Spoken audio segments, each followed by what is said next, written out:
Hi friends, your pal Scott Garibay, and today we are going to talk about what Brennan Lee Mulligan's Critical Role has done, specifically through, Brennan Lee Mulligan is now working on campaign for Araman. It's one of the biggest campaigns they've ever done. I don't think I've ever seen more excitement around Critical Role, which is shocking. I'm really shocked that Brennan Lee Mulligan is bringing more thunder, more excitement to Critical Role than Matthew Mercer ever did. Like it seems like he's very quickly replacing Matthew Mercer as the real impetus and the real fuel behind Critical Role, which really is shocking to me. I think it was an absolutely almost fatal mistake to allow to step back for it. Just was not the right time for Matthew Mercer to step back. I really think he's going to come to regret that decision. I really do, if he does not already. But what I wanted to talk, I want to make this one clear. So I definitely have concerns with Critical Role. I feel that they are the #1 banner carrier for Dungeons and Dragons in the world, and I really want them to do better in a lot of areas. And a lot of my videos are like, hey, I think Critical Role should fix X, Y, Z.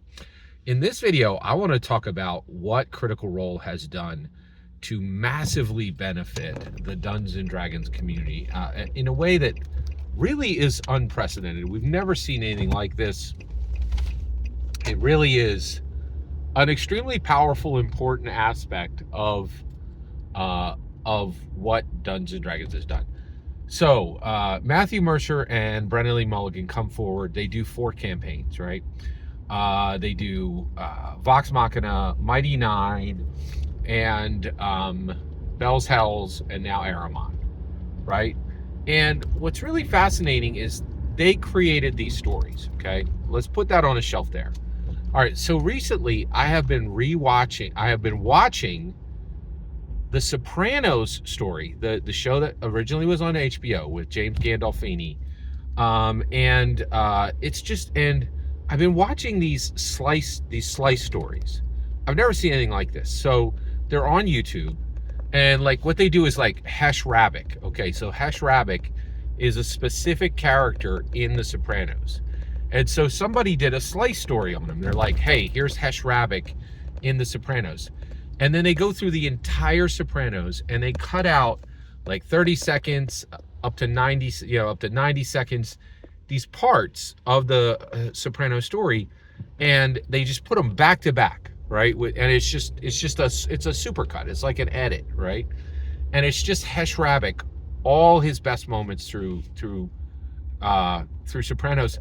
And so you get to see his coolest moments, but far more importantly, it's a sequential chronological story that shows you all about Hesh within the Sopranos world. And what's wild is they have these for every major character, right? Like Christopher Moltisano. Now they don't have it for James Gandolfini, for Tony Soprano. Like that's the main show. If you want that story, you watch the whole show, right?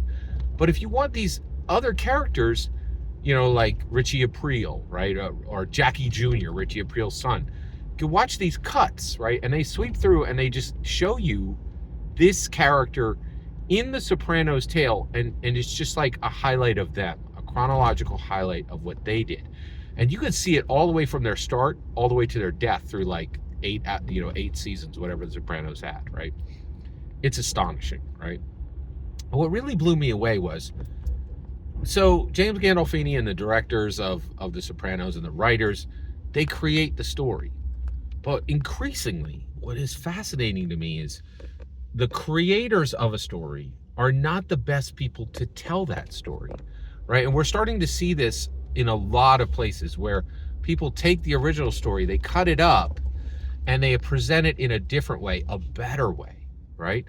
A way that is really lasting and that is truly innovative. And what we realize now is the creators of a story really don't know how to tell a story. They use these old antiquated models, and then other people who are better at telling stories, not creating stories, slice it into these other methods.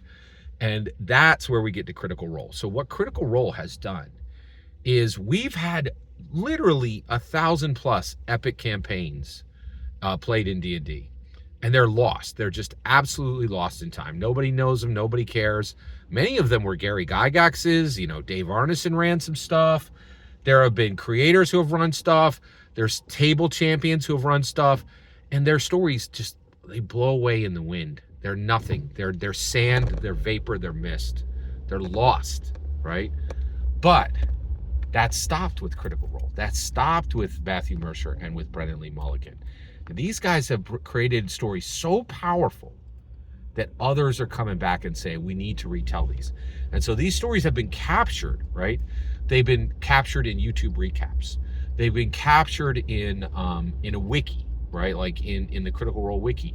And every single, they've been captured in summaries, right? And these are better than the original, in my opinion. It doesn't replace the original, but in many cases, they're very much better, okay? What's interesting is Critical Role took this to the maximum length, right? What is the ultimate way of telling a Dungeons & Dragons story? Well, it's to get billionaire Jeff Bezos to put up the money and animate it.